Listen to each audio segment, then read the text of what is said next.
ان الحمد للہ نحمده ونستعینه ونستغفره ونعوذ باللہ من شرور انفسنا ومن سیئات اعمالنا من يهده الله فلا مضل له ومن يضلل فلا هادي له واشهد ان لا اله الا الله وحده لا شريك له واشهد ان محمدا عبده ورسوله اما بعد فإن خير الحديث كتاب الله وخير الهدي هدي محمد صلى الله عليه وآله وسلم وشر الأمور محدثاتها وكل محدثة بدعة وكل بدعة ضلالة وكل ضلالة في النار. أعوذ بالله السميع العليم من الشيطان الرجيم من همزه ونفخه ونفثه. بسم الله الرحمن الرحيم. رب اشرح لي صدري ويسر لي امري واحلل عقدة من لساني يفقهوا قولي. بسم الله الرحمن الرحيم. ان الله وملائكته يصلون على النبي يا ايها الذين امنوا صلوا عليه وسلموا تسليما. اللهم صل على محمد وعلى آل محمد كما صليت على إبراهيم وعلى آل إبراهيم إنك حميد مجيد. اللهم بارك على محمد وعلى آل محمد كما باركت على إبراهيم وعلى آل إبراهيم إنك حميد مجيد. ربنا آتنا في الدنيا حسنة وفي الآخرة حسنة وقنا عذاب النار. ربنا آتنا من لدنك رحمة وهيئ لنا من أمرنا رشدا. لا إله إلا أنت سبحانك إني كنت من الظالمين. حسبنا الله ونعم الوكيل. يا حي يا قيوم برحمتك أستغيث ولا حول ولا قوة إلا بالله العلي العظيم. آمین. الحمدللہ آج 18 دسمبر 2022 کو قرآن کلاس نمبر 138 میں ہم سورہ التوبہ کی آیت نمبر 60 سے آنورڈ سٹارٹ کریں گے انشاءاللہ. سورہ التوبہ کی آیت نمبر جو 60 ہے یہ قرآن حکیم میں چند کریٹیکل آیات میں سے ہے اس حوالے سے کہ اس میں اللہ تعالیٰ نے زکوٰۃ کے جو 8 مصارف ہیں وہ بیان کیے ہیں. بخاری مسلم دونوں میں حدیث ہے کہ اسلام کی بنیاد 5 چیزوں کے اوپر ہے. کلمے کے بعد یعنی توحید کا اقرار اور محمد رسول اللہ صلی اللہ علیہ وآلہ وسلم کی رسالت کو ماننے کے بعد نماز، پھر زکوٰۃ، پھر اگر استطاعت ہو تو اللہ کی راہ میں حج کرنا، اور 5ویں چیز رمضان کے روزے. یہ اپنی انٹینسٹی کے اعتبار سے یہی ترتیب ہے. اس میں آپ دیکھیں کہ اعمال میں سے نماز کے بعد اگر کوئی دوسری چیز ہے تو وہ زکوٰۃ ہے. قرآن حکیم میں 100 سے زیادہ مقامات کے اوپر اللہ تعالیٰ نے نماز کے ساتھ اپنی عبادت کے کانٹیکسٹ میں انفاق فی سبیل اللہ، اللہ کی راہ میں خرچ کرنا، صدقات، زکوٰۃ، اس سارے حوالے سے ایمفسائز فرمایا ہے. مین ٹرم اس کے لیے جو یوز ہوتی ہے وہ صدقہ ہے. وہ صدقہ جب فرض ہوتا ہے اسے ہم زکوٰۃ کہہ دیتے ہیں. عام جو نفلی صدقات ہیں ہم ان کے لیے صدقہ کا لفظ استعمال کر رہے ہوتے ہیں. ویسے احادیث میں تو یہ ایک جنرلائز ٹرم ہے. صحیح مسلم میں حدیث ہے کہ سبحان اللہ کہنا بھی صدقہ ہے، لا الہ الا اللہ بھی کہنا صدقہ ہے، اللہ اکبر کہنا بھی صدقہ ہے، الحمدللہ کہنا بھی صدقہ ہے، راستے سے تکلیف دہ چیز کو دور کر دینا بھی صدقہ ہے، حتیٰ کہ تمہارا اپنی بیویوں کے ساتھ ازدواجی تعلق قائم کرنا بھی صدقہ ہے، اس پہ بھی ثواب ملے گا. صحابہ نے پوچھا اس پہ بھی ثواب ملے گا؟ تو آپ نے فرمایا اگر یہی کام تم کسی ایسے طریقے سے پورا کرو جو تمہارے لیے حلال نہیں تو کیا تمہیں گناہ ہوگا؟ تو صحابہ نے کہا ہوگا یا رسول اللہ. تو فرمایا اس پہ ثواب بھی ملے گا. تو صدقہ ایک پنجابی میں بولا جاتا ہے جو ہم کوئی شخص بیمار ہو جائے اس کی صحت کی بحالی کے لیے، بیماری دور کرنے کے لیے کوئی کالا بکرا یا کالا مرغا دے دیتے ہیں، یا گوشت منگوا کے اس کے سر کے اوپر سے پھیر کے، جو یہ ہماری ایک چل رہی ہے ایک ٹریڈیشن کے طور پہ. یہ سر سے پھیرنا تو کوئی ضروری نہیں ہے، آپ ویسے ہی اللہ کی راہ میں خرچ کریں تو اس کے لیے صدقہ کا لفظ بولا جاتا ہے. لیکن شریعت میں ہر وہ چیز جو اللہ کی راہ میں آپ نیکی کرتے ہیں وہ صدقہ ہے. ایون جو قربانی ہے عید الاضحیٰ کے موقع پر وہ بھی اللہ کے حضور صدقہ ہے. کسی کو کھانا کھلانا یہ بھی صدقہ ہے. البتہ جو یہ مالی عبادات میں ٹاپ آف دا لسٹ جو صدقہ ہم پہ فرض کیا گیا وہ زکوٰۃ ہے. ایک اور ہے واجب کے درجے میں، وہ صدقہ فطر ہے جو ہم رمضان کے روزوں کے بعد دیتے ہیں.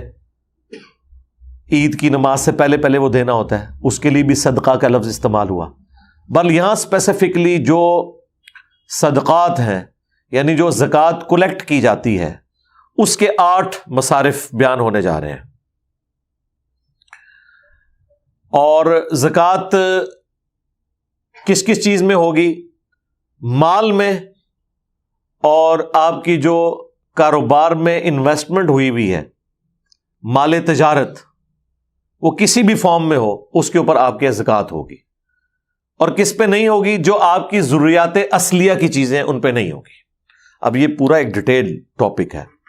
اس کے اوپر پچھلی دفعہ جو ہماری قرآن کلاسز ریکارڈ ہوئی تھی نا، جو ہمارا قرآن 9 سالوں میں 344 لیکچرز کے اندر مکمل ہوا ہے، اس میں 2 کلاسیں آلموسٹ 1.5 گھنٹے کی، یعنی سمجھ لیں 3 گھنٹے کی ڈیوریشن میں میں نے صرف اس ایک آیت کے کانٹیکسٹ میں سارے مسائل بیان کیے تھے.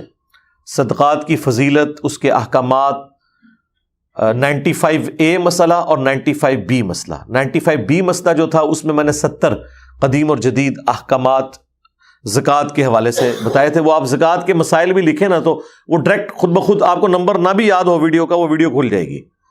اور میں نے اس میں دعویٰ کیا تھا کہ آپ زکوٰۃ کے ٹاپک کے اوپر درجنوں کتابیں پڑھ لیں تب بھی آپ کے کوئی نہ کوئی مسئلے ان اٹینڈڈ رہ جائیں گے. لیکن اس ویڈیو کے بعد آپ کو کوئی ایسا ایشو نہیں ہوگا جو آپ سمجھیں کہ زکوٰۃ کے حوالے سے، ایون GPF کی زکوٰۃ کا ایشو یہ میں نے ڈسکس کیا، گائے کی زکوٰۃ، اونٹوں کی زکوٰۃ، اسی طریقے سے جو زیورات ہم نے جوڑے ہوئے ہیں ان کی زکوٰۃ، اور جو عورتیں عموماً استعمال کرتی ہیں اس کی زکوٰۃ کا مسئلہ، ڈائمنڈ کی زکوٰۃ کا کیا ایشو ہوگا، اور کاروبار میں جو آپ نے مال لگایا ہوا ہے اس میں جو فکسڈ ایسڈ ہیں ان کا کیا حکم ہے، جو موویبل ایسڈس ہیں ان کا کیا حکم ہے، اور جو بیچنے کے لیے مال رکھا ہے اس کا کیا حکم ہے. یہ ساری تفصیلات.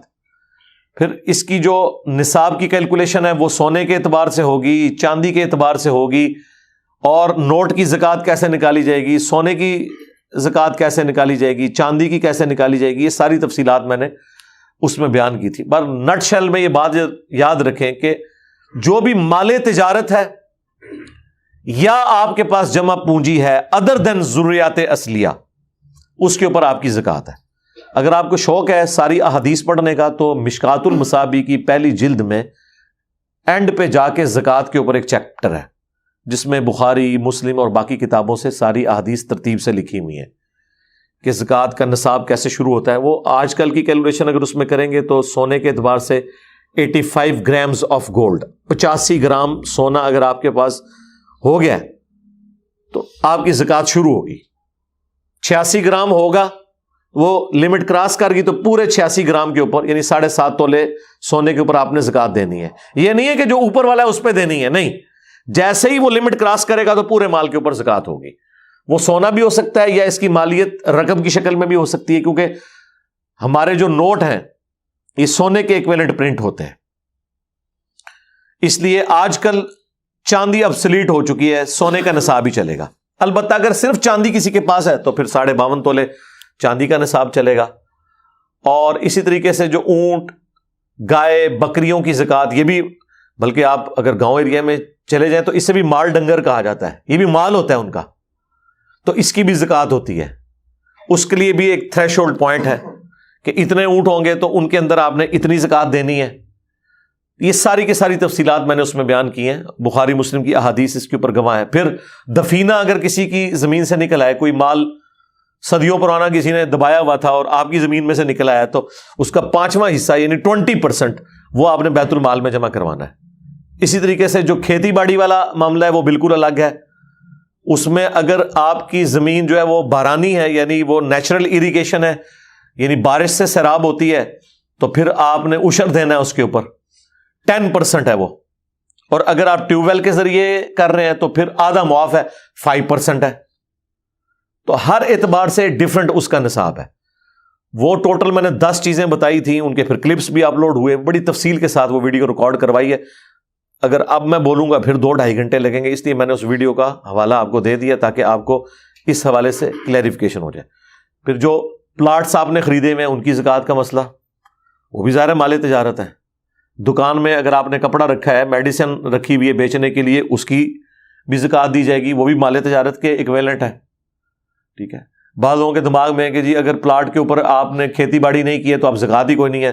تو میرے بھائی کھیتی باڑی والے پلاٹ تو شاہی کوئی نہیں ہے.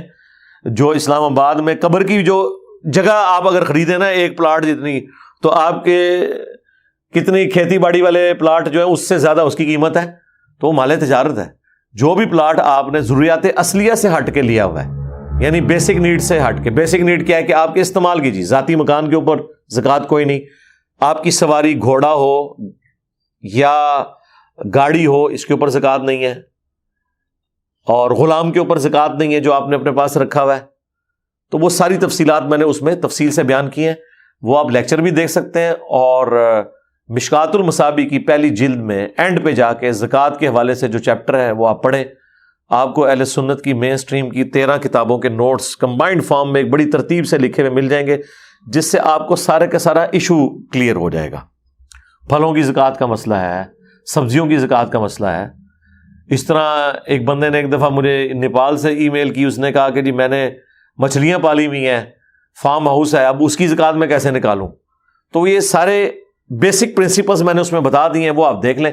یہاں پہ صرف زکوٰۃ کے مصارف آئے ہیں کہ وہ زکوٰۃ آپ نے خرچ کن مدوں میں کرنی ہے. ظاہر ہے جب تک خلافت اسلامیہ قائم تھی اس وقت تو یہ بیت المال میں ساری زکوٰۃ جمع ہوتی تھی، اور خلیفۃ المسلمین جو ہے وہ اس اعتبار سے تقسیم کرتا تھا کہ کون غریب ہے جس کا آپ نے وظیفہ لگانا ہے، قیدی چھڑوانے ہیں، مؤلفۃ القلوب کون سے ہیں، اسی طریقے سے زکوٰۃ کے جو کلیکٹر ہیں ان کو اس میں سے تنخواہ دینا.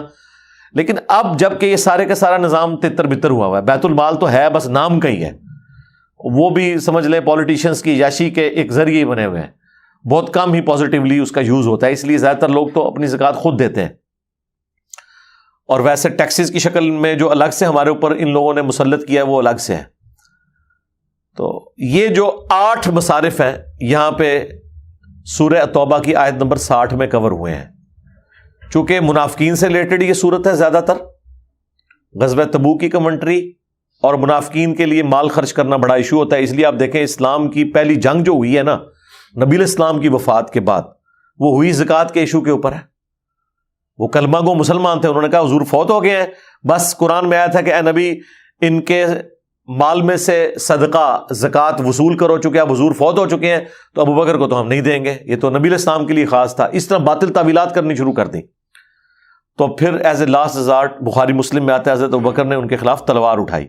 بس وہ 1-2 قبیلے کے خلاف تلوار اٹھائی، باقیوں کو ویسے ہی نصیحت ہوگی. ٹھیک ہے. اس میں حضرت ابو بکر کا خطبہ ہے بخاری مسلم میں، انہوں نے کہا کہ جس طرح اللہ تعالیٰ نے اپنا حق رکھا ہے ہمارے اعمال کے اعتبار سے نماز میں، اور اسی طریقے سے اللہ تعالیٰ نے حق رکھا ہے مال میں بھی زکوٰۃ کی شکل میں. جو نماز میں اور زکوٰۃ میں فرق کرے گا وہ کافر تصور ہوگا، میں اس کے خلاف قتال کروں گا.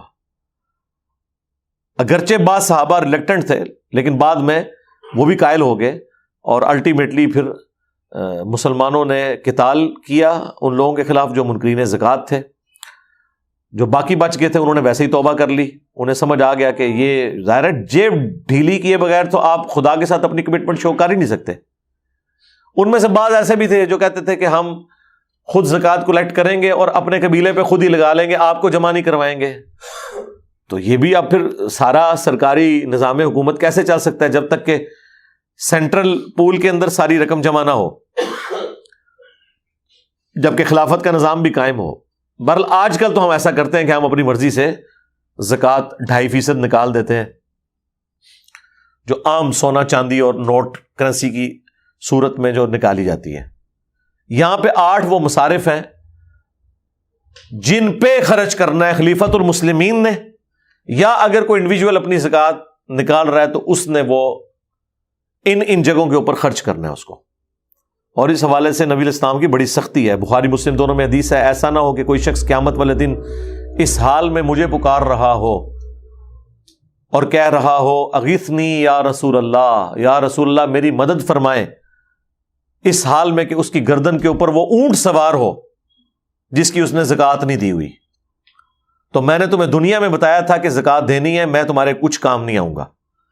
ایسا نہ ہو کسی کی گردن پہ گائے سوار ہو اور وہ چیخیں مار مار کے مجھے پکار رہا ہو اغیثنی یا رسول اللہ۔ اب یہ اغیثنی یا رسول اللہ وہ بیج ہیں جو بنایا کرتے تھے یہ لوگ یہاں لگانے کے لیے، ہم خود بھی لگایا کرتے تھے، ہمیں یہ پتہ ہی نہیں ہے کہ اغیثنی یا رسول اللہ جو بیج ہے یہ تو نبی اسلام نے کہا ہے، یہ نہیں کہنا، میں نے جو بتانا تھا تمہیں بتا دیا، اللہ کے حضور پکڑے جاؤ گے۔ پھر حضور علیہ السلام نے ایک ایک چیز گنوائی، حتیٰ کہ بخاری مسلم میں یہاں تک آیا کہ یہ جو بھیڑ بکریاں اونٹ اور گائے جن کی تم زکوٰۃ نہیں دیتے، ان کو اللہ تعالیٰ موٹا تازہ اور بہت زیادہ وزنی کر دے گا قیامت والے دن عذاب میں اضافے کے لیے، پھر گردن پہ سوار کر۔ یار یہ عام اونٹ نہیں کوئی اپنی گردن پہ اٹھا سکتا، اور جب یہ موٹا تازہ ہو کے عذاب کی شکل میں مسلط کر دیا جائے۔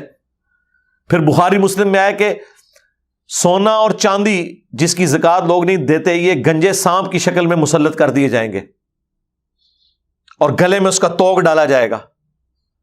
اور سورہ توبہ کی آیت نمبر 31 تو آپ پہلے ہی پڑھ چکے ہیں کہ جو لوگ اللہ کی راہ میں خرچ نہیں کرتے، سونا اور چاندی انہوں نے جوڑا ہوا ہے، قیامت والے دن یہ سونا اور چاندی آگ کے اوپر، جہنم کی آگ کے اوپر گرم کیا جائے گا، اور ان کی پیشانیاں، ان کی پیٹھیں اور ان کے پہلو داغے جائیں گے، اور اللہ تعالیٰ فرمائے گا یہ وہ مال ہے جو تم نے دنیا میں جوڑ کے رکھا تھا اور میری راہ میں خرچ نہیں کیا تھا۔ یعنی وہ پگھلا کے، وہ جس طرح دنیا میں بھی آپ کو پتا ہے پرانے زمانے میں بھی رومنز کی سزائیں جو ملتی ہیں نا، وہ یہی کیا کرتے تھے کہ وہ لوہے کی سلاخیں گرم کر کے لگایا کرتے تھے اپنے دشمنوں کو۔ تو اللہ تعالیٰ فرمایا کہ جن لوگوں نے زکوٰۃ نہیں دی، اور یہ قرآن میں سورہ توبہ کی آیت نمبر 31 آنورڈ گزر چکی ہے یہ ساری کی ساری باتیں، تو یہاں پر وہ مصرف آ رہا ہے۔ چونکہ سورہ توبہ ہے لہٰذا صرف اعوذ باللہ سے اس کا آغاز کریں گے۔ اعوذ باللہ من الشیطان الرجیم۔ انما الصدقات للفقراء والمساکین، صدقات جو زکوٰۃ کی شکل میں ہیں وہ تو صرف ہیں فقیروں کے لیے۔ یہ فقیر سے مراد یہ جو مانگنے کے لیے آتے ہیں یہ نہیں، یعنی جو غریب لوگ ہیں جن کے لیے 2 وقت کی روٹی ایشو ہے۔ اب اس کی پوری کی جو کیلکولیشن کس طریقے سے ہوگی وہ میں مسئلہ 95A کے اندر بیان کر چکا ہوں۔ والمساکین، اور جو مسکین لوگ ہیں، مسکین وہ غرباء ہیں جن کی حالت بتاتی ہے کہ ان کے اوپر فاقے ہیں لیکن وہ کسی کے آگے ہاتھ بھی نہیں پھیلاتے۔ فقیر تو پھر بھی ہاتھ پھیلا لیتا ہے، مسکین وہ لوگ ہیں جو ہاتھ بھی نہیں پھیلاتے۔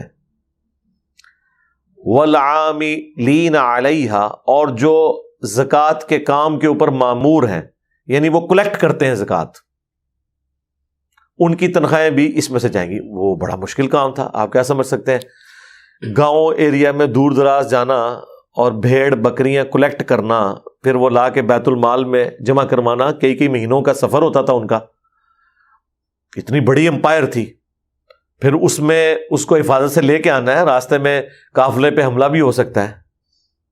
اچھا، اب اس سے یہ پتا چلا کہ یہ زکوٰۃ تو وہی کلیکٹ کی جا سکتی ہے جو سامنے، اب بھیڑ بکریاں تو آپ گن سکتے ہیں، لیکن ایک بندے نے اگر زیورات جوڑ کے رکھے ہوئے ہیں تو وہ جو زکوٰۃ کلیکٹ کرنے کے لیے گیا اس کو تو نہیں پتا اس نے اندر کتنا زیور جوڑا ہوا ہے، یا سونے کے کوائن کتنے جوڑے ہوئے ہیں۔ اس کیس میں پھر اس نے خود ایمانداری سے زکوٰۃ نکالنی ہے۔ البتہ جو مویشی رکھے ہوئے تھے وہ تو گن لیتے تھے، ہاں اس کے پاس اتنے مویشی ہیں تو اس کے گیس اتنی وہ زکوٰۃ دے گا۔ 3 مصارف آ گئے، فقیر، مساکین اور جو ملازمین ہیں۔ والمؤلفۃ قلوبہم، اور جو تالیف قلب کے لیے جن کی مدد کرنا مقصود ہوتی ہے نا، نیو مسلمز، وہ چاہے امیر بھی ہوں ان کو بھی زکوٰۃ دی جائے۔ وہ بخاری مسلم میں آتا ہے نا کہ وہ صفوان کو نبی علیہ السلام نے 100 اونٹ دے دیے، اور دوسری طرف انصار مدینہ جو پوری زندگی قربانیاں کرتے رہے ان کو کچھ بھی نہیں، اور اسی وجہ سے پھر وہ چند نوجوان انصار کی زبان سے یہ گستاخانہ جملے نکل گئے کہ ابھی تو قریش کا خون ہماری تلواروں سے ٹپک رہا ہے، اور اس شخص پہ اس کے قبیلے قریش کی محبت غالب آ گئی ہے، یعنی رسول اللہ کی طرف انہوں نے اس کا اشارہ کیا۔ نعوذ باللہ۔ اللہ تعالیٰ نے وحی کے ذریعے حضور کو بتا دیا، نبی علیہ السلام نے بلا کے پوچھا تو پھر بیچ میں بزرگ پڑ گئے بڑی عمروں کے. انہوں نے کہا یا رسول اللہ یہ بچے ہیں, درگزر کریں, جذباتی لوگ ہیں, تو ہمارا عذر قبول کریں. حضور نے کوئی 295C نہیں لگائی, گستاخ رسول کی ایک ہی سزا, سر تن سے جدا. آپ نے فرمایا اللہ اور اس کا رسول اس کا عذر قبول کرتے ہیں. پہلے تو حضور نے ان کی معافی قبول کر لی, اور پھر آپ نے جسٹیفیکیشن دی ہے کہ میں ایسا کیوں کر رہا ہوں. آپ علیہ السلام نے فرمایا کہ کیا تم اس بات پہ راضی نہیں ہو کہ لوگ جو ہیں وہ دنیا کا مال لے جائیں اور تم اللہ کے نبی کو اپنے ساتھ لے جاؤ؟ اللہ کی قسم اگر پوری دنیا ایک گھاٹی میں چلے اور انصار مدینہ دوسری گھاٹی میں, تو میں انصار مدینہ کے ساتھ ہوں گا. میرا جینا اور مرنا انصار مدینہ کے ساتھ ہے. پھر ان اصحاب نے کہا یا رسول اللہ ہم اللہ کے رسول کو ہی لے کے جائیں گے. تو وہ صفوان, ابو سفیان کو بھی 100 اونٹ دیے, بخاری مسلم میں آتا ہے. اب صفوان جو ہے وہ خود بتا رہے ہیں کہ نبی علیہ السلام پہ میں ایمان تو لے آیا تھا, لیکن نبی علیہ السلام سے مجھے سخت نفرت تھی, وہ دل میں محبت پیدا نہیں ہوتی تھی, لیکن حضور مجھے اتنا دیتے رہے کہ الٹیمیٹلی نبی علیہ السلام کے لیے میرے دل میں محبت کے جذبات پیدا ہو گئے. ظاہر مال تو بڑوں کو گرویدہ کر دیتا ہے, لیکن یہ اچھی کاز کے لیے. اور اسی کانٹیکسٹ میں اگر کوئی کافر بھی ہے اور چانسز ہیں وہ اسلام کی طرف آ جائے گا, اس کی مالی مدد کی جائے, وہ بھی مؤلفۃ القلوب میں ہی آئیں گے, تو آپ ان کے اوپر خرچ کریں. وفر رقاب, اور گردنوں کو آزاد کرنے کے لیے, یعنی غلاموں کو آزاد کرنے کے لیے. اب غلامی کا سسٹم تو ظاہر نسل در نسل چل رہا تھا. غلام نے اگر آزاد ہونا ہوتا تھا تو وہ اپنے مالک کے ساتھ ایگریمنٹ کرتا تھا کہ اگر میں تمہیں اتنی کمائی کر کے دے دوں تو تم مجھے آزاد کر دینا. ظاہر وہ اپنی قیمت ادا کرے گا نا, کیونکہ مالک نے بھی اسے خریدا ہوا ہے, آگے اس نے بیچنا ہے. اس کی بجائے اگر وہ خود ریکویسٹ کرے, پہلے تو یہ بھی الاؤ نہیں کرتے تھے, پھر قرآن میں آیا کہ اگر کوئی اس طرح اجازت طلب کرتا ہے تو تم اس کے ساتھ یہ معاہدہ کر لیا کرو. پھر ایک رائٹ مل گیا غلاموں کو کہ وہ اپنی گردن چھڑوا سکتے ہیں. پھر وہ محنت مزدوری کر کے پیسہ جوڑتے تھے اور اپنی قیمت کے برابر ادا کرتے تھے, یا پھر کوئی امیر آدمی تھا ان کی قیمت دے دیتا تھا, جس طرح حضرت بلال حبشی کو آزاد کروایا حضرت ابوبکر نے. اور بخاری میں الفاظ ہیں, حضرت عمر کہا کرتے تھے ابو بکر ہمارے سید ہیں کیونکہ انہوں نے ہمارے سید بلال, سیدنا بلال کو آزاد کروایا. ٹھیک ہے, تو اس کی ایک بڑی فضیلت آئی کہ آپ نے اللہ کی رضا کی خاطر غلاموں کو آزاد کرنا ہے. اس لیے آپ دیکھیں کتنے گناہ ہیں اگر ہو جائیں یا کوئی غلطی ہو جائے, اس کا کفارہ, جیسے کہ قسم توڑنے کا کفارہ سورۃ المائدہ کی آیت نمبر 89 میں آیا تو کہا گیا ہے غلام آزاد کرو. ایکسیڈنٹل قتل ہو جائے, قتل ناحق ہو گیا لیکن جان بوجھ کے نہیں ہوا, تو اس کی سزا بھی ہے کہ ایک غلام آپ نے آزاد کرنا ہے. تو اس طرح اسلام نے اسے اتنا ڈسکریج کیا کہ الٹیمیٹلی سسٹم دنیا سے ختم ہو گیا. تو زکوٰۃ کے پیسے سے غلام بھی چھڑوائے جائیں. والغارمین, اور جو مقروض ہیں ان کا قرضہ بھی اتارا جائے. یعنی اگر کسی کے اوپر قرضہ ہے تو آپ اس کا قرضہ اتار سکتے ہیں زکوٰۃ کی رقم سے, لیکن یہ نہیں ہے کہ اس نے آپ کا قرضہ دینا ہے تو آپ اسے کہ بھائی تو میرا اینا دینا ہے تو میں نہیں زکوٰۃ دینی تھی بھائی برابر ہو گیا. نہیں, بعد میں تو نہیں ایسے کیا جا سکتا. ہاں پہلے ایسے ہو سکتا ہے کوئی شخص آپ سے قرض مانگے اور آپ کو پتہ ہے یہ واپس کوئی نہیں کر سکے گا, تو آپ اسے زکوٰۃ کی مد میں دے دیں, اور یہ بتانا اس کو کوئی ضروری نہیں ہے. ہاں یہ آپ اسے کہہ دیں کہ بھائی یہ رکھ لو, جب آسانی ہو ٹائم کیا وہ تک ہے تو واپس کر دینا. واپس تو انہیں کو نہیں کرنا, تسی پاویں کہو یا نہ کہو. لیکن اگر آپ اس کو یہ ریلیکس کر دیں گے ٹھیک ہے جب تیرے پاس توفیق ہوئی, اور اگر نہ ہوئی تو یار نہ دینا. اور اپنے ذہن میں یہ نیت کر لے کہ میں نے اسے زکوٰۃ دی ہے. اب اگر خدا نہ خواستہ اس نے واپس کر دیا, ویسے کوئی چانسز نہیں, آپ بے فکر ہو جائیں.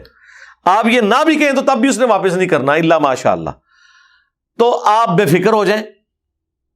اگر وہ آپ کو بعد میں کبھی واپس کر بھی دیتا ہے تو آپ لے کے کسی اور غریب کو دے دیجیے گا, ادروائز آپ کی زکوٰۃ ادا ہو جائے گی. آپ نے پہلے نیت کرنی, بعد میں نہیں. اور بعد کا بھی ایک طریقہ ایسا ہو سکتا ہے, وہ پھر رزق کے اوپر ہے کہ اگر آپ کا کسی نے قرضہ دینا ہے تو آپ اپنی زکوٰۃ کی رقم اس کو دیں, اسے کہیں کہ بھائی یہ تمہیں زکوٰۃ لگتی ہے. تو ایسے لوگ تو خود ہی کہہ دیتے ہیں کہ ہمیں زکوٰۃ لگتی ہے. ویسے زکوٰۃ کے لیے بتانا کوئی ضروری نہیں ہوتا, لیکن آپ نے اپنا وہم نکالنا ہے تو اسے بتائیں کہ بھائی میں نے یہ زکوٰۃ دینی تھی تو اس طرح کرو, یہ تم زکوٰۃ رکھ لو, ٹھیک ہے، اور جب وہ پکڑ لے تو اسے کہ بھائی اب میرا قرض اتار لو، اب اس کی مرضی ہے وہ اتارے یا وہ بھی رکھ لے، ٹھیک ہے نا، یہ اس کی مرضی ہے، پابند نہیں آپ کر سکتے۔ تو یہ ایک ذریعہ ہے کرنے کا۔ وفی سبیل اللہ، اور اللہ کی راہ میں، اب اسپیسیفکلی فی سبیل اللہ قرآن کی ٹرم میں تو جہاد اور قتال کے لیے کہ آپ اس میں زکوٰۃ دیں۔ صحابہ کرام کرتے تھے قربانی۔ غزوہ تبوک کے موقع پر حضرت عثمان غنی رضی اللہ تعالیٰ عنہ نے، جامعہ ترمذی میں آتا ہے کہ 700 اونٹ دے دیے ہیں، اشرفیاں دی ہیں۔ حضور اتنے خوش ہوئے ہیں کہ وہ اشرفیوں کو الٹ پلٹ کرتے تھے اور فرماتے تھے عثمان جنتی ہے، آج کے بعد جو مرضی کرے۔ تو آپ اللہ کی راہ میں فی سبیل اللہ کی کیٹیگری میں یہ چیز بھی انوالو ہے۔ باقی جو دعوت و تبلیغ کا کام ہے، کورالری کے طور پر آج کے دور میں سب سے بڑی اگر کوئی فی سبیل اللہ کی مد ہے نا، تو یہ والا جہاد اور قتال ہے جو آپ دعوت توحید کر رہے ہیں۔ اتنی گمراہی میں آپ سچائی کے لیے آواز بلند کریں۔ اسی لیے علماء عرب نے ریٹن میں فتویٰ دیا ڈاکٹر ذاکر نائک کو کہ آپ کا جو پیس ٹی وی ہے، اس سے آپ کمائی نہیں کر رہے، وہ پیس ٹی وی سے بس اتنا حاصل کرتے ہیں کہ صرف پیس ٹی وی کے ملازمین کی تنخواہ اس میں سے نکل آئے، بس یہ نہیں کرتے کہ پروفٹ کا انہوں نے ذریعہ اسے بنا لیا۔ اس میں ڈاکٹر ذاکر نائک خود بھی ظاہر ہے کہ اسی بیت المال میں سے اپنا بھی خرچہ پانی چلاتے ہیں، تو وہ تو ان کو اجازت ہے، وہ کر سکتے ہیں۔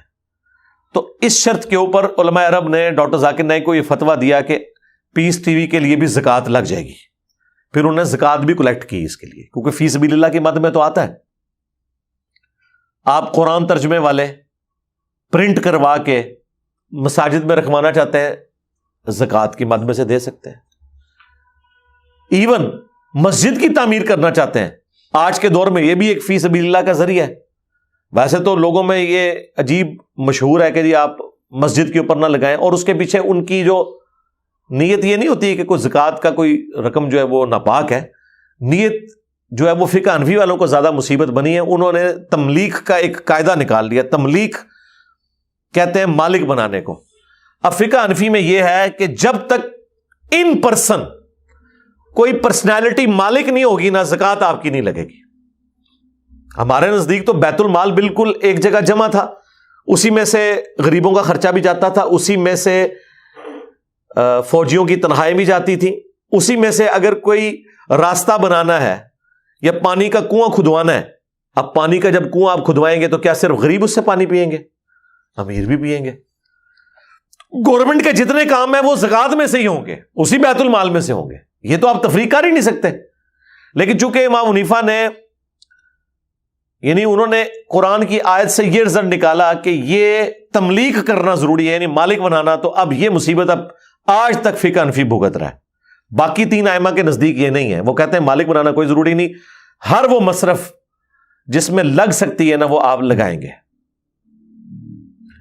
اب حنفی کیا کہیں گے؟ وہ کہیں گے جی فقیر ہے نا تو فقیر کو مالک بنائے، مسکین کو مالک بنائے، یہاں تک تو ٹھیک ہے، وہ تو سارے اسی طرح کریں گے، عاملین کو بھی ہوگا، مؤلفۃ القلوب بھی ان پرسن ہوگا، اور اس طریقے سے آپ جو گردنوں کو آزاد کر رہے ہیں وہ بھی ان پرسن ہوگا، اس غلام کو دیں گے کہ لے یہ پیسے اور آزاد ہو جا۔ اور اس طریقے سے مقروض کا جو قرضہ اتاریں گے وہ کہتے ہیں آپ ڈائریکٹ اس کو نہیں دیں گے جس کا قرضہ اسے دینا ہے، بلکہ مقروض کو کہیں گے کہ یہ لو پیسے اور قرضہ اتارو، یہاں تک تو کام چلا جائے گا۔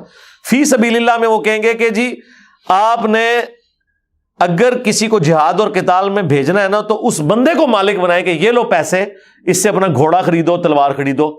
آپ خلیفۃ المسلمین کو نہیں دیں گے کہ وہ اپنی مرضی سے کرے، اور اس کے پیچھے وہ تملیک کا قاعدہ ہے۔ لیکن بیت المال میں تو ایسی کوئی تفریق ہو ہی نہیں سکتی، وہاں پہ خمس بھی آ رہا ہے، وہاں پہ صدقات بھی آ رہے ہیں، اور بیت المال میں سے پھر سب کے لیے ایفرٹ پٹ کی۔ اب چھوٹے بچوں کا بھی وظیفہ، شیرخوار بچوں کی ماؤں کا وظیفہ حضرت عمر نے لگایا ہوا تھا، اب اس میں تو یہ تفریق نہیں تھی کہ یہ غریب کا بچہ ہے یا امیر کا بچہ ہے، ایک پورا ایک ویلفیئر اسٹیٹ تو اس طریقے سے نہیں چل سکتی۔ تو اب وہ تکلیف آج تک اس صورت میں کاٹ رہے ہیں کہ آپ اگر کسی مدرسے کو جا کے زکوٰۃ دیتے ہیں، جو امام مسجد آپ سے زکوٰۃ لے رہا ہوتا ہے یا خطیب، تو وہ تو زکوٰۃ کا مالک نہیں ہوتا، وہ تو آپ کو ایک پرچی کاٹ کے دیتا ہے مدرسے کے نام کی۔ اس سے پوچھیں کہ اللہ کے بندے یہ مدرسے کے نام پہ تو زکوٰۃ لگتی ہی نہیں ہے، بندہ مالک کون ہے؟ تمہاری فقہ حنفی میں تو بندہ مالک ہے۔ تو آپ حیران ہوں گے کہ انہوں نے آپ سے بہت بڑی بات چھپا کے رکھی ہوئی ہے۔ اور وہ یہ ہے کہ جب یہ سارا زکوٰۃ کا مال اکٹھا ہو جاتا ہے نا تو مدرسے کے اسٹوڈنٹس کو اپنے سامنے بٹھاتے ہیں, وہ پیسے ان کے ہاتھ میں پکڑاتے ہیں, یعنی 40 اسٹوڈنٹ ہیں, سب کو انہوں نے 1000 روپیہ دے دیا کہ یہ تیرا, یہ تیرا, یہ تیرا, اور وہ کہتے ہیں اب تم اس کے مالک بن گئے ہو, تم پہ زکوٰۃ لگتی تھی, تم مالک ہو, اب یہ مدرسے کو واپس گفٹ کر دو.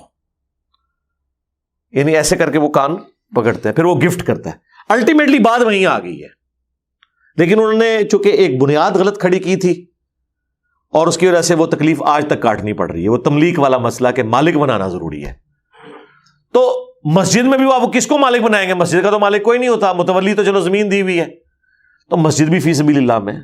اور قتال صرف آپ نے کافروں کے خلاف نہیں کرنا ہوتا, علمی قتال بھی ہے. بخاری مسلم میں جو حدیث ہے نا کہ میری امت کا ایک گروہ قیامت تک قتال کرتا رہے گا حق کی خاطر, اور وہ غالب رہیں گے یہاں تک کہ قیامت قائم ہو جائے. اس کو جہادی تنظیمیں اپنے اوپر لگاتی ہیں, لیکن اس وقت پریکٹیکلی جہادی تنظیمیں کیا غالب ہیں وہ آپ کے سامنے ہی ہیں. آپس میں ہی لڑ رہے ہیں, ایک دوسرے کو مار رہے ہیں. زیادہ تر جہادی تنظیمیں مسلمانوں کو ہی قتل کر رہی ہیں. امام بخاری نے اس پہ باب باندھا ہے ہوا اہل العلم, اس سے مراد اہل علم ہے جو علم کی خاطر قتال کرے, کیونکہ امام بخاری نے تو کوئی جہاد اور قتال نہیں کیا, وہ تو پوری زندگی انہوں نے صحیح بخاری لکھنے میں ہی لگائی ہے. تو آپ کیا سمجھتے ہیں کہ امام بخاری نے کوئی قتال نہیں کیا؟ ہزاروں لاکھوں جو مجاہدین ہیں ان کا قتال ایک پلڑے میں, اور جو صحیح بخاری انہوں نے خدمت کی ہے وہ ایک پلڑے میں. یہ بھی تو ایک قتال ہے نا. باطل کے جو جھوٹے دلائل ہیں ان کا مقابلہ کرنا علمی دلائل کے ذریعے, یہ بھی قتال ہے. اور پاکستان میں تو واقعی قتال ہے, کیونکہ اس کے بدلے آپ قتل ہو جاتے ہیں. ہاں, آپ قرآن و سنت کی آواز بلند کریں, آپ واجب القتل ہیں. آپ ہندو ہو, کوئی واجب القتل نہیں, وہ بھی نہیں ہونے چاہیے. آپ کرسچن ہو, کوئی مسئلہ نہیں ہے. آپ اونچی آمین کہیں, آپ کو کوئی ہندو, عیسائی, سکھ مسجد میں آ کے نہیں مارے گا کہ تو نے آمین اونچی کیوں کہی, مسلمان مارے گا. تو یہ تو آپ دیکھ لیں کیا حالت ہو چکی ہوئی ہے. تو فی سبیل اللہ کی مد میں ہر وہ نیکی کا کام جس سے اسلام کو سپورٹ ہو سکتی ہے, چاہے اس میں کوئی شخص مالک ہو یا نہ ہو, خواہ وہ امیر پہ پیسہ لگ رہا ہے یا غریب پہ لگ رہا ہے, خواہ وہ قرآن کی پرنٹنگ ہو, خواہ وہ کوئی بروشر چھپوا کے توحید کے حوالے سے تقسیم کرنے ہو, خواہ اس کے لیے کوئی ٹی وی چینل کھولنا ہو, کوئی بھی ذریعہ اختیار کرنا ہو, وہ سب کے اوپر زکوٰۃ لگ جائے گی. فی سبیل اللہ کی مد بہت بڑی ہے. وابن السبیل, اور مسافروں کے لیے. اب مسافر کے لیے امیر و غریب ہونا ضروری نہیں ہے. مسافر ہے ہی خود بیچارے غریب الوطنی میں, اور جمع پوجی لے کے نکلتے ہیں. بعض اوقات راستے میں ڈاکو بھی لوٹ لیتے تھے, نہ بھی لوٹیں. اب مسافر آپ کے پاس آئے ہوئے ہیں تو آپ ان کے اوپر زکوٰۃ کے پیسے کے ذریعے ان کے اوپر خرچہ کر سکتے ہیں. مثلا یہاں ہماری اکیڈمی میں میجورٹی تو مسافر آئے ہوئے ہوتے ہیں, اور زکوٰۃ کی مد میں اگر ہم ان کے اوپر کوئی پیسہ لگاتے ہیں تو اس میں امیر اور غریب کی کوئی تفریق نہیں ہوگی, آپ لگا سکتے ہیں. اور یہ حنفی بھی مانتے ہیں, یہاں یہ نہیں ہے کہ وہ نہیں مانتے, وہ بھی مانتے ہیں کہ ٹھیک ہے یہ اب اس میں مسافر کی کیٹیگری میں آ رہا ہے. پھر انہوں نے بہت فائدے بھی اٹھائے. وہ کہتے ہیں مسافر کے اوپر قربانی بھی نہیں ہے, جتنا مرضی امیر ہے ٹھیک ہے, وہ مسافر ہے, روزے بھی چھوڑ دے, مسافر ہے, بالکل ٹھیک ہے, لیکن بعد میں تو خود ہی رکھنے ہیں نا, کسی اور سے تو نہیں رکھوانے. تو اس طرح مسافر والا معاملہ جو ہے نا وہ اپنی جگہ. تو یہ سر 8 مصارف ہیں, اور ان میں بھی جو ایک مصرف ہے نا فی سبیل اللہ, اس کی کیٹیگری میں ہر وہ نیکی کا کام داخل ہے جو آپ دین کی ترویج کے لیے کر سکتے ہیں. مگر کوئی عالم دین ہے, قرآن و سنت سکھا رہا ہے, اور وہ کہتا ہے جی مجھے آپ ایک HD ریکارڈنگ والا کیمرہ خرید دیں جس کی قیمت مارکیٹ میں 1.5 لاکھ روپے ہے, تو آپ زکوٰۃ کے پیسے سے اس کو لے کے دے سکتے ہیں. دین کے لیے آپ نے خرچ کیا. لیکن وہ علماء دین جو کہ مسجد میں اپنی نماز بھی آخری صف میں آگے پڑھتے ہیں, اور لاکھوں کے چندے انہوں نے اکٹھے کیے ہوئے ہیں, اور مسجد کی ایک ٹوٹی خراب ہوتی ہے, پتہ نہیں خود ہی کروا دیتے ہیں تاکہ چندہ اکٹھا کر سکے, اور وہ آ کے آپ کو جمعے والے دن اپیل کریں کہ یہ ہمارے مسجد کی وضو خانے کی ٹوٹیاں جو ہے خراب ہیں, گیزر خراب ہوا ہے, نیا لگوانا, چندہ دیں. تو ان سے پوچھو جو پہلے چندے لیے وہ اسی لیے تو لیے تھے, ان پھر خرابی ہوئی ہے, پھر نہ میں صرف چندہ مانگتے پہ ہو. اور حالت یہ ہوگی کہ 40, 50, 60 لاکھ, 1 کروڑ کی گاڑیاں انہوں نے بھی اپنے بچوں کو خرید کے دی ہوئی ہوں گی, اور بچوں کی تعلیم کیا ہوگی؟ میٹرک فیل. کام کیا کرتے ہیں؟ ابا جی جو ہے مولوی ہیں، یہ کام کرتے ہیں، وہ خود تو کچھ بھی نہیں کرتے. تو وہ پیسہ دین کے نام. اور اسی مدرسے میں وہ بچے جن کی خاطر لوگوں نے چندے دیے تھے وہ بیمار پڑے ہوئے ہیں، انہیں کوئی دوائی لے کے دینے والا کوئی نہیں، ان کے کپڑے میلے ہیں، دھونے والا کوئی نہیں ہے. جن کے نام سے وہ لوگ کھا رہے ہوتے ہیں وہ بیچارے ذلیل و خوار ہو رہے ہوتے ہیں. یہ پریکٹیکلی ہم نے دیکھا ہے. یقین کریں کئی مدارس میں تو آپ بچوں کے ساتھ کھڑے ہو کے نماز نہیں پڑھ سکتے، پورا نماز کے اندر وہ کھجلی کرتے رہتے ہیں، ان کو دانے نکلے ہوئے ہوتے ہیں کیونکہ ان کو کوئی دوائی نہیں لے کے دیتا. اور دیکھیں چھوٹے چھوٹے بچے ہیں یار، یعنی جو شخص شادی شدہ نہیں ہے یا اس کے بچے نہیں ہیں اس کو تو اس چیز کا احساس نہیں ہے. جن کے بچے ہیں ذرا ان سے پوچھیں کہ یار یہ کسی کے بچے نہیں ہیں؟ ظالموں، 8-8 9-9 سال کے بچے، یقین کریں ان کے ہاتھوں کے اوپر ایسے نشان بنے ہوتے ہیں کھجلی کے، سردیوں میں کھجلی کر کر کے پورے یعنی ان کے جسم کے اوپر نشانات بن جاتے ہیں. کوئی کریم ان کو لے کے دینے کے لیے تیار نہیں ہے، لیکن اپنی گاڑی انہوں نے پیٹرول والی رکھی ہوئی ہے 80-90 لاکھ والی، اور فضول گھومتے ہیں دین کی خدمت کے لیے. اور وہ پیٹرول جو ڈل رہا ہے اور وہ گاڑی بھی اس بچے کے صدقے اسے ملی ہوئی ہے، اس کے ذریعے انہوں نے چندہ اکٹھا کیا ہوا نا. یہ ان لوگوں کا حال ہے. تو پیسہ لگائیں ان بچوں کے اوپر جو بیچارے غریب ماں باپ کے بچے ہیں، 2 وقت کی روٹی پوری نہیں ہوتی، اور وہ بچے یہاں پہ مدرسوں میں انہوں نے داخل کرائے کہ چلو یار روٹی تو کھا لیں گے نا عزت کے ساتھ، لیکن ان کے ساتھ کیا حشر ہو رہا ہوتا ہے وہاں پہ، کیا استحصال ان کے ساتھ کر رہے ہوتے ہیں. ان کو جو کھانا دے رہے ہوتے ہیں، بکرا آپ دے کے آتے ہیں مدرسے میں، آپ کبھی وہ بکرا جو آپ نے دیا انہیں کہ پکا کے ان کو کھلائیں تو آپ جا کے ان کو کھاتے ہوئے دیکھ لیں، اتنی سی بوٹی رکھی ہوئی ہوگی اور اکثر کو شوربے ہی دے رہے ہوں گے، اور وہیں ایک کاری بیٹھا ہوگا اور اس کی جو پلیٹ ہے اس سے بوٹیاں اچھل اچھل کے باہر گر رہی ہوں گی، ایسے کر کے پہاڑی بنی ہوئی ہوگی بوٹیوں کی، ادھر ہی بیٹھ کے کھا رہا ہوگا وہ، اور کھانے کے بعد اٹھا نہیں جائے گا اس سے، اتنے پیٹ نکلے ہوئے ہوں گے. یار اپنا کما کے تم اتنی بوٹیاں کھاؤ، ہمیں کوئی اعتراض نہیں آپ کے اوپر، کھاؤ جتنا مرضی کھاؤ، لیکن ان غریبوں کے نام کے اوپر تم کھا رہے ہو اور ان کو بھوکا رکھا ہوا ہے، خود کھا رہے ہو، تو یہ تو حرام ہی کھا رہے ہو نا. اس طرح کے بچے جب پڑھ کے نکلیں گے، ابھی تو میں وہ بات ہی نہیں کر رہا جو جنسی استحصال کرتے ہیں ان بچوں کا، یہ لوگ وہ الگ سے ہے، وہ پڑھنے کے لیے چھوڑ گئے، یہ انہوں نے اور کام ان کے ساتھ ڈالے ہوئے ہوتے ہیں، پلس جو انہوں نے اپنی خدمت کے لیے انہیں رکھا ہوتا ہے. گھر بیویاں جو ہیں وہ ان کو گالیاں دے کے نکالتی ہیں، اور یہاں کے یہ بچوں سے کبھی جو ہے وہ ٹانگیں دبوا رہے ہوتے ہیں اور کبھی کوئی اور خدمت کروا رہے ہوتے ہیں. یہ ان کی حالت ہوتی ہے، ہم نے خود دیکھا. ککھ بھی نیچے پندے اٹھ کے، اور بچوں کی ڈیوٹی لگائی ہوئی ہے، اور بچے بھی بےچارے وہ سمجھتے ہیں کہ استاد کی خدمت کرنی ہے. یار یہ استاد ہیں، یہ اس قابل ہیں کہ ان کی خدمت کی جائے، ان کو تو جیلوں میں ڈالنا چاہیے، اور ان کے اوپر جو ہے نا وہ کیڑے مکوڑے چھوڑنے چاہیے، چونٹیاں چھوڑنی چاہیے جیلوں میں ڈال کے. یہ تو اس قابل ہے. کیا اپنے بچوں کے ساتھ یہ کچھ کریں گے؟ یہ یقین کریں اتنا ترس آتا ہے. میں تو کوشش کرتا ہوں یار میں کسی ایسی مسجد میں اب نماز نہ پڑھوں جہاں مجھے کوئی بچہ نظر آ جائے اس طرح کا، میرا دل پسیج جاتا ہے یار. ان کے اپنے بجلی کے بل 60,000 70,000 لاکھ میں بھی آ رہا ہوتا ہے، لیکن گیس نہیں ہے، بجلی کا ایک گیزر بچوں کو نہیں لگا کے دے سکتے کہ یار وہ بےچارے عصر سے مغرب بیٹھ کے کپڑے ٹھنڈے پانی کے ساتھ دھو رہے ہوتے ہیں. پھر ان میں سے کئی بیمار ہوتے ہیں اور کئی بچے مر بھی جاتے ہیں. مدارس میں کئی بچوں کی ڈیتھ ہو گئی ہے ٹھنڈ ہونے کی وجہ سے، انہیں وہ فیسلٹیز نہیں انہوں نے دی ہوئی، اور خود ان کے نام کے اوپر انہوں نے ساری فیسلٹیز اویل کی ہوئی ہیں. اس وقت انہیں خیال نہیں آتا یار یہ جو فی سبیل اللہ ہے، اور وابن السبیل بھی ہیں، وہ مسافر ہیں نا، اللہ کی راہ کے مسافر ہیں بیچارے. یار ماں باپ اس لیے چھوڑ کے گئے ہیں، آپ ان کے ساتھ یہ کچھ سلوک کریں، ان پہ یہ ظلم ڈھائیں. آپ کبھی ان بیچاروں کو کپڑے دھوتے ہوئے دیکھیں یار؟ بڑا آدمی نہیں بیٹھ کے وہاں پہ اتنی دیر ٹھنڈے پانی کے ساتھ کپڑے دھو سکتا، جو یہ چھوٹے چھوٹے بچے بالکل معصوم یار، 8-8 10-10 سال کے بچے. ہمارے بچے تو یقین کریں مطلب 8-8 10 سال کیا، یہ 15-15 سال کی عمر میں وہ جو ہے وہ اٹھ کے پانی نہیں خود پی سکتے.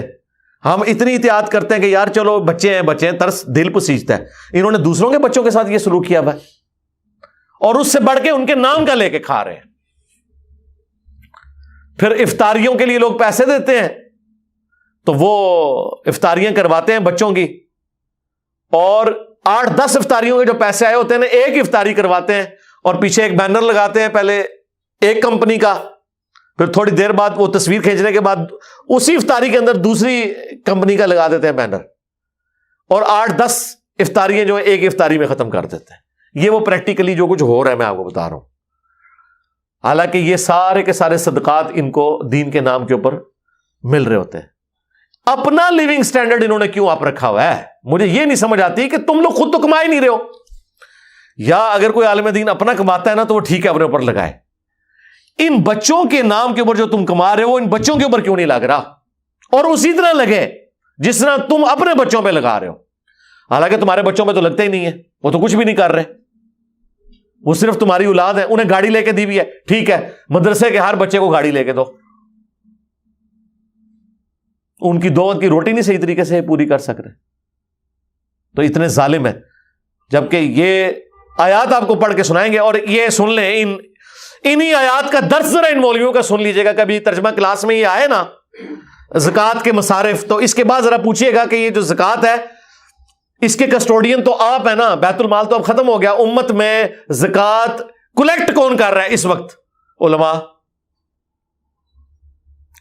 ہم تو نہیں کلیکٹ کر رہے نا، ہم بھی کچھ حصہ مدارس میں دے دیں گے، کچھ اپنے رشتہ داروں کو دے دیں گے، لیکن پلانٹ ارتھ پہ زکوٰۃ کلیکٹ کون کر رہا ہے؟ صرف علماء۔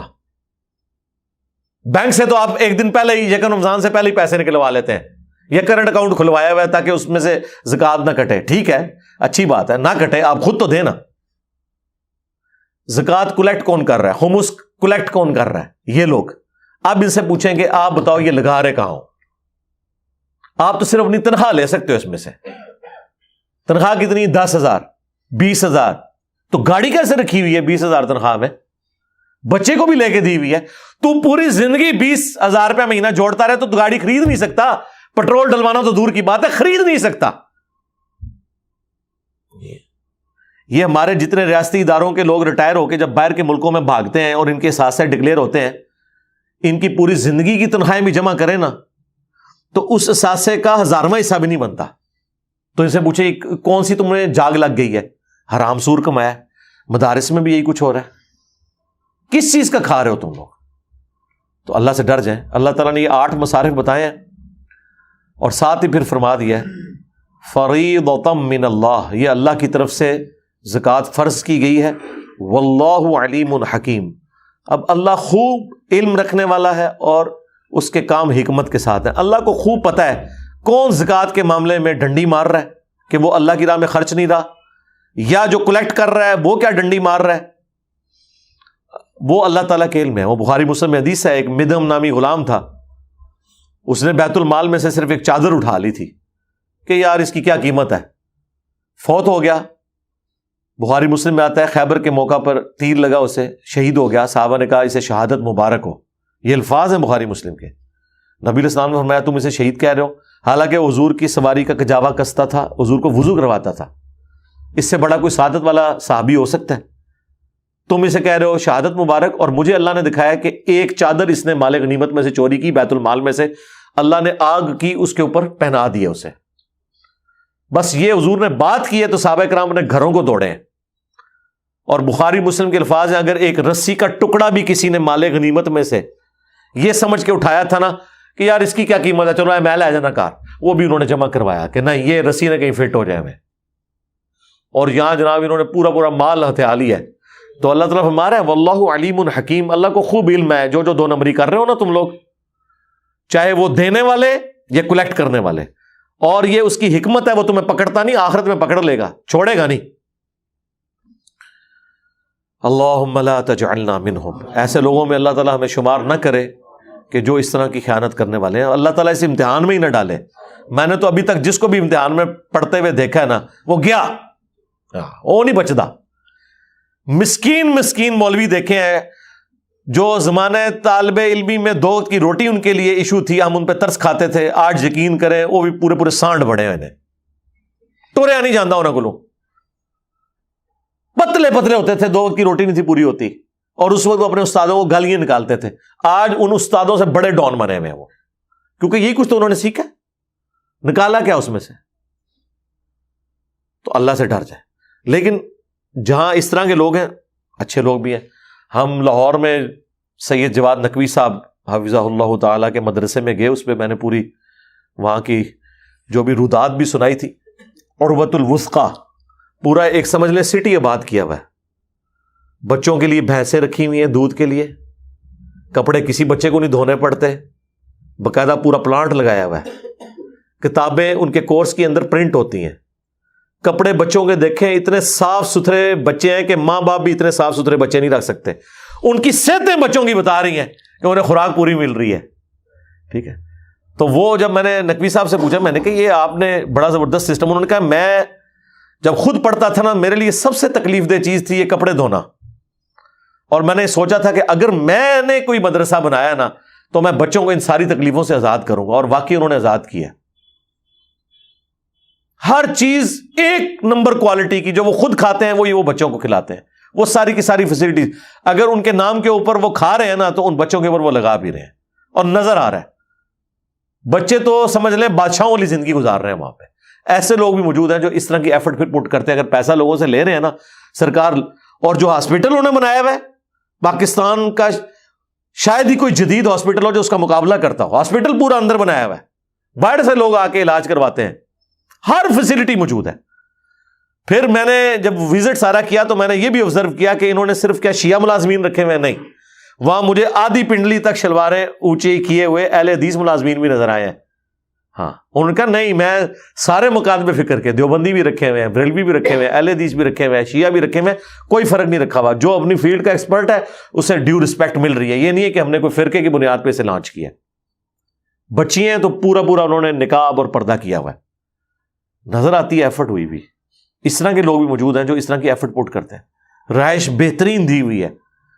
پاکستان کی شاید ہی کوئی یونیورسٹی جس کے پرائیویٹ جو ہاسٹلز ہیں وہ تو شاید مقابلہ کر لیں, ادروائز جو سرکاری ہاسٹلز ہماری یونیورسٹیز کے ہیں وہ ان کا مقابلہ نہیں کرتے جو انہوں نے وہاں پہ فیسلٹیز دی ہوئی ہیں. لائبریری کے اندر باقی ساری, 1 روپیہ نہیں کسی کا لگتا, اور سارا کچھ وہ کر رہے ہیں الحمدللہ.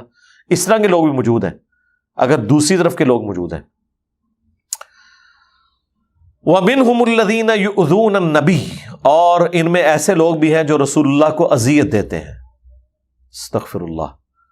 وَيَقُولُونَ هُوَ أُذُنٌ, اور کہتے ہیں کہ یہ تو نرے کان ہی ہے. یعنی رسول اللہ صلی اللہ علیہ وآلہ وسلم منافقین کے بہانے سن کے نا تو اس کو ایکسیپٹ کر لیتے تھے. حالانکہ آپ کو بھی, مجھے آپ کو فیس ریڈنگ سے پتہ چل جاتا ہے, تو ایک شخص جس کا 22 سالہ دعوت و تبلیغ کا تجربہ ہو اور وہ اللہ کا پیغمبر ہو, اسے نہیں بوتیاں دیکھ کے پتہ چلتا کہ یہ مجھ سے جھوٹا بہانہ کر رہا ہے کہ میں بیمار ہوں یا میری بیوی بیمار ہے. جھوٹ بولتے ہوئے آپ کانفیڈنس لوز کر جاتے ہیں. لیکن نبی علیہ السلام کو کوئی غزوہ تبوک پہ آ کے کہتا تھا نا, نام لکھے جا رہے تھے سب کے کہ یا رسول اللہ میں تو نہیں جا سکتا, میرے ساتھ یہ مسئلہ ہے, تو نبی علیہ السلام وہ بہانہ قبول کر لیتے تھے, اور بجائے حضور کی شرافت اور رحمت سمجھنے کے باہر آ کے باتیں کرتے تھے, اے میرے کان نہیں ہے. یعنی جس طرح کان ہے نا, کان کا کام صرف سننا ہے, کان کے اندر عقل نہیں ہوتی, عقل تو دماغ میں ہوتی ہے نا. تو بس یہ انسٹرومنٹ ہے سننے کا, اسے یہ پتہ ہی نہیں ہے کہ ہم اس کے ساتھ جھوٹ بول رہے ہیں اور یہ دھوکے کا شکار بھی ہو رہا ہے, نعوذ باللہ. تو یہ کہتے ہیں اور رسول اللہ کو تکلیف دیتے ہیں یہ بات کہہ کے. ظاہر حضور تک بھی پھر پہنچ جاتی تھی. اب جدھر وہ گپے مار رہے ہوتے تھے تو سارے تو 2 نمبر قسم کے کلمہ کو مسلمان نہیں بیٹھے ہوتے تھے نا, منافقین. بیچ میں کامل ایمان لوگ بھی ہوتے تھے, آ کے حضور کو شکایت بھی لگاتے تھے, یا رسول اللہ یہ باتیں کر رہے ہیں. اب حضور نے کیا جواب دینا ہے؟ اللہ کو اتنا جلال آیا ہے, اللہ نے خود جواب دیا ہے کہ اے نبی ان کو یہ جواب دو, قل اذن خیر لکم. رسول اللہ کو جو تم کان کہہ رہے ہو نا, تو ان کا یہ سننا تمہارے لیے خیر ہے, یہ کان ہونا. یؤمن باللہ و یؤمن للمؤمنین. نبی علیہ السلام اللہ پر یقین رکھتے ہیں, یعنی ان کا اللہ پہ یقین کامل ہے کہ اس طرح کی حرکتوں سے مجھے کوئی نقصان نہیں ہونے والا. اللہ نے میرے ساتھ وعدہ کیا ہے میرا دین غالب ہوگا. یہ نبی وہ ہے کہ یہ اللہ پر ایمان رکھتا ہے جیسا کہ ایمان لانے کا حق ہے, اللہ پہ یقین ہے, اس کا کامل الایمان انسان ہے یہ. وَيُؤْمِنُ لِلْمُؤْمِنِينَ, اور یہ مومنین پہ بھی یقین کرتا ہے. وَرَحْمَةٌ لِّلَّذِينَ آمَنُوا مِنْكُمْ, اور رحمت ہے ان اہل ایمان کے لیے جو تم میں سے ایمان لے آئے ہیں. یعنی یہ رسول اللہ کی شفقت اور رحمت ہے کہ وہ ٹالریٹ کرتے ہیں. دوسری طرف ان کا اللہ پہ ایسا یقین ہے کہ مجھے اس طرح کی 2 نمبریاں جو یہ لوگ میرے ساتھ کر رہے ہیں نا, مجھے کوئی نقصان نہیں پہنچائیں گی. لیکن اللہ تعالیٰ نے ساتھ فرما دیا وَالَّذِينَ يُؤْذُونَ رَسُولَ اللَّهِ, جو لوگ بھی رسول اللہ کو اذیت دے رہے ہیں, لہم عذاب علیم, ان کے لیے دردناک عذاب ہے. اللہم لا تجعلنا منہم۔ آج بھی لوگ رسول اللہ کو تکلیف دے رہے ہیں۔ ان الذین یؤذون اللہ ورسولہ لعنہم اللہ فی الدنیا والآخرہ وأعد لهم عذابا مہینا۔ بے شک جو لوگ اللہ اس کے رسول کو اذیت دیتے ہیں دنیا اور آخرت کی زندگی میں ان پر لعنت ہے، اور اللہ نے ذلیل و خوار کر دینے والا عذاب ان کے لیے تیار کر رکھا ہے۔ اچھا، یہ آیت جو میں نے اب پڑھی نا، یہ سورہ احزاب کی 57 آیت ہے، اور 56 نمبر آیت ہے ان اللہ و ملائکتہ یصلون علی النبی اللہم صلی علی محمد وعلی آل محمد۔ اس کے فوراً بعد سائملٹینیس کنٹراسٹ آیا۔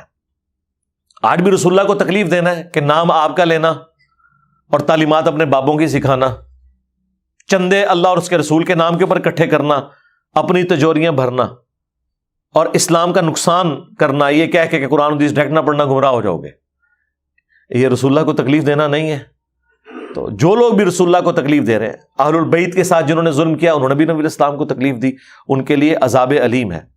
یحلفون باللہ، یہ قسمیں اٹھاتے ہیں اللہ کی، لکم، تمہارے سامنے، لیردوکم، تاکہ تمہیں خوش کر دیں، یعنی نبی علیہ السلام کے سامنے یا کامل الایمان مومنین کو اگر اندازہ ہوا نا کہ یار یہ تو لگتا ہے کہ اوپر سے کلمہ اس نے پڑھا ہے، کبھی شک ہو جائے تو اس کے اللہ کی قسم واللہ، یہاں بھی آپ دیکھ رہے ہیں نا واللہ، کئی مولوی آپ دیکھ رہے ہیں تقریر کرتے ہوئے قسم ہے اللہ کی، اور آگے جھوٹ بول رہے ہوتے ہیں، قسمیں اٹھا کے۔ تو قسمیں اٹھاتے ہیں تاکہ اے مسلمانوں اور اے نبی تم ان سے راضی ہو جاؤ۔ واللہ ورسولہ احق ان یرضوہ، جبکہ حق تو اللہ اس کے رسول کا تھا کہ انہیں راضی کیا جاتا۔ کیسے؟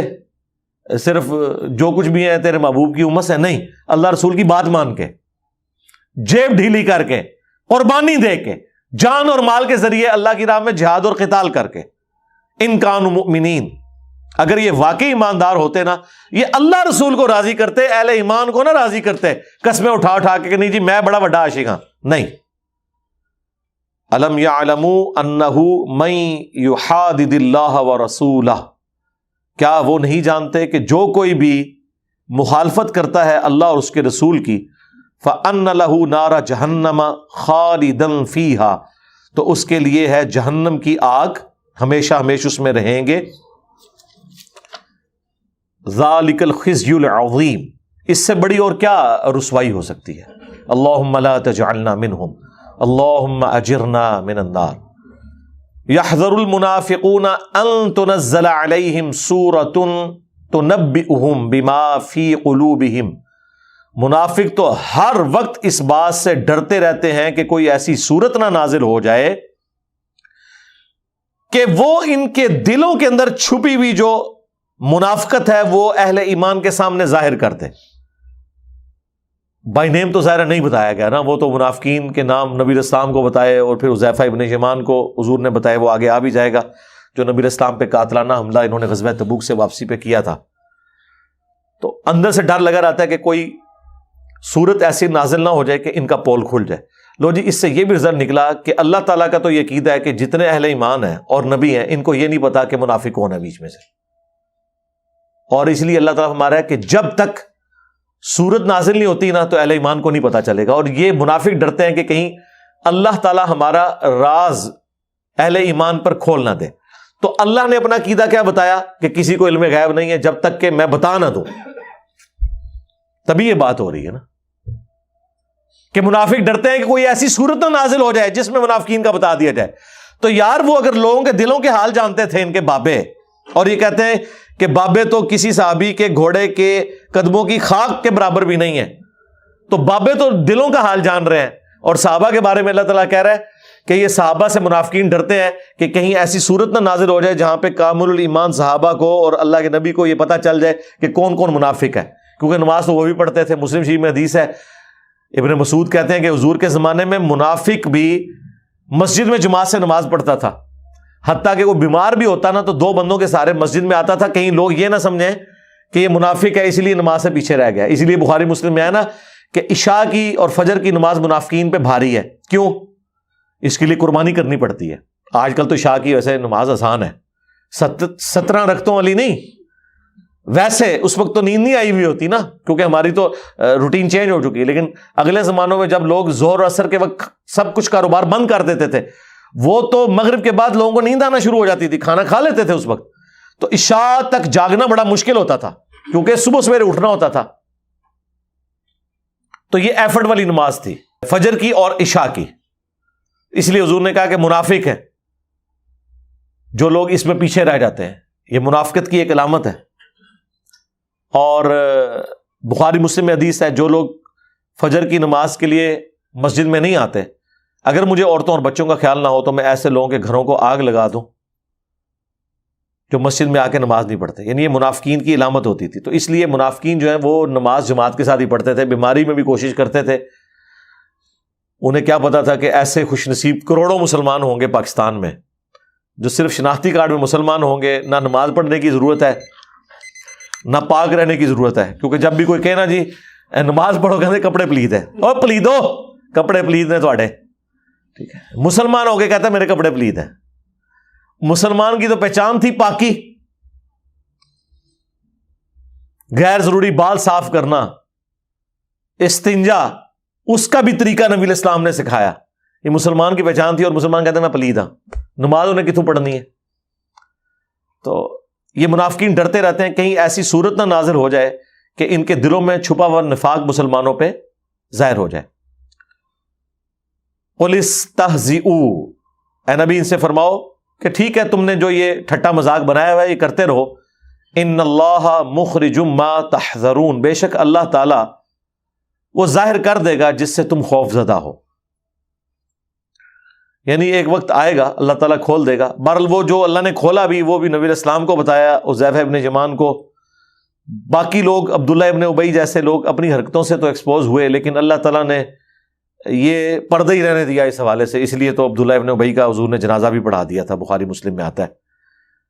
اگلی آیت بھی بڑی کریٹیکل ہے، جو دین کے اعتبار سے بہت ایک سینسٹیو ٹاپک ہے کہ جو لوگ دین کے مسائل کا مذاق اور ٹھٹا بناتے ہیں ان کے بارے میں شرعی حکم کیا ہے. منافقین بھی ایسا کرتے تھے، اور جب ان سے پوچھا جاتا تھا وہ کہتے تھے ہم مذاق کر رہے ہیں. تو اللہ تعالیٰ نے فرمایا کہ کیا اللہ اس کا رسول رہ گئے کہ ان کا مذاق اڑایا جائے؟ تم نے دین کو مذاق بنایا ہوا ہے، تم کافر ہو چکے ہو اسلام لانے کے بعد.